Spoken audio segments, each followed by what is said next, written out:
For the section 5.3, change the color.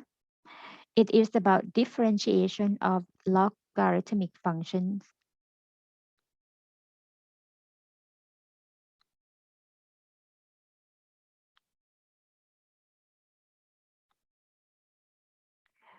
We're gonna use the calculus or find the derivative of the log function.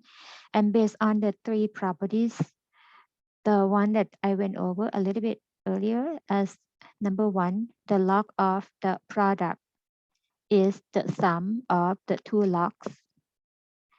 And number two, the log of the quotient m divided by n is the log of the m or log of the numerator subtracted by log of the denominator. And number three, the log of the power r becomes a constant multiple of the natural log of the m. Okay, based on these three properties, we will use them along when we find the derivative or the process of finding the derivative.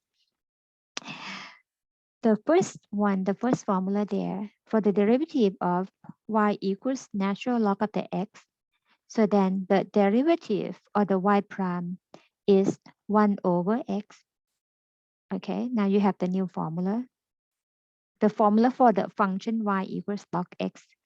And then for the case that you have y in the terms of the natural log of the quantity gx, this time you have composite function. Okay, when you have the composite function, you're gonna use the chain rule.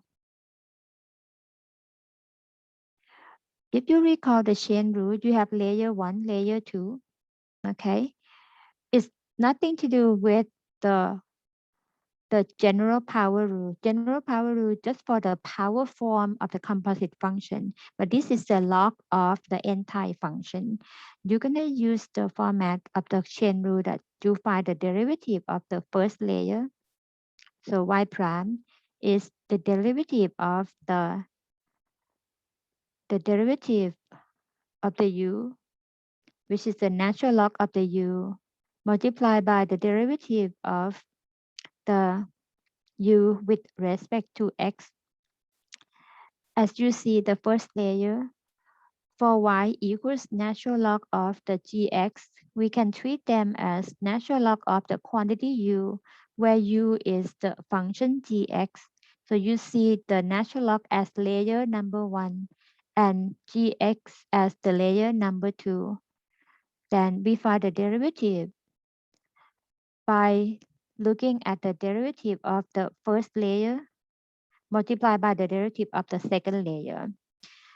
And the basic formula for the derivative of natural log x, we get the value, we get the quantity 1 over x. So then the first portion here is 1 over natural log of the u, then multiplied by the u, which is the g, so going to be the g prime. And then since the g is, the u is a g, so we can, sorry, this is not log 2, it's 1 over u. I was wrong. So this is 1 over u. So then we can find the derivative by using the formula 1 over gx multiplied by g prime of the x. All right, I'm going to summarize it on the next page. So from y equals natural log x, the derivative of y prime is 1 over x. For y as the log of the quantity, we're going to have y prime as 1 over the quantity gx multiplied by gx by using the chain rule.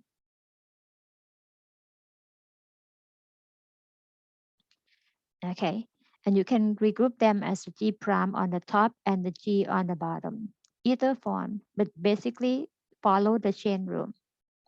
Okay, now we have two formulas to use for this section 5.3. Now, the next gonna be the examples. I'm gonna use different colors here. So the first example, we're gonna find the derivative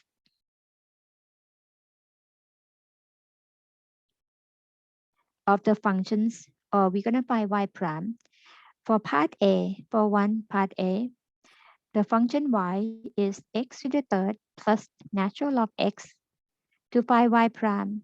We have two terms. We're going to use the sum rule. That means the derivative of the first term plus derivative of the second term. Okay, you can omit this step if you feel comfortable enough. I just rewrite it as just a guideline to help us see what we have to do or what can be done. So the derivative of x to the third with respect to x, which is just the use of the power rule, right? So we're gonna get 3x squared. But the second term, the derivative of the natural log of the x that we listed earlier, right here, the y equals log x, the y prime gonna be 1 over x. And back to the main part of the problem. Derivative log x will give us 1 over x. So then we get the derivative for number 1 part A. We are done for part A. For the next one, but I'm going to put the note again. If y is natural log x for our reference, the y prime is 1 over x. If y is log of gx, the y prime is 1 over gx times the g prime of the x as our reference nodes. For number 1 part B, part B, we have y equals x to the third multiplied by natural log of the x.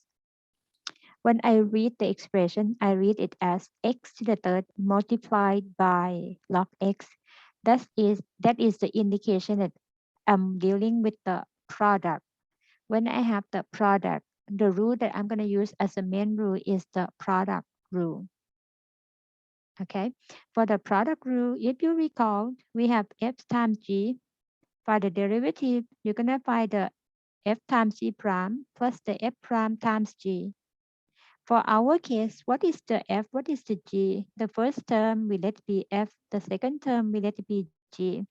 And on the side notes, if f is x to the third and g is natural log of the x, the f prime or the derivative of x to the third, which is 3x squared, the g prime is the derivative of log x or 1 over x.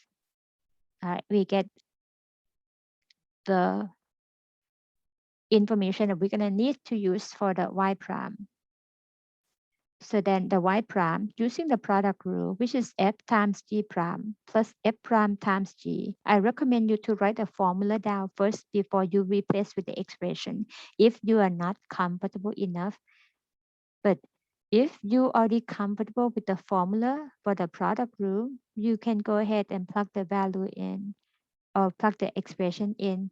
For our case here, since the x to the third, the g prime is 1 over x, excuse me, plus the f prime, which is 3x squared, multiplied by the g, which is the natural log of the x.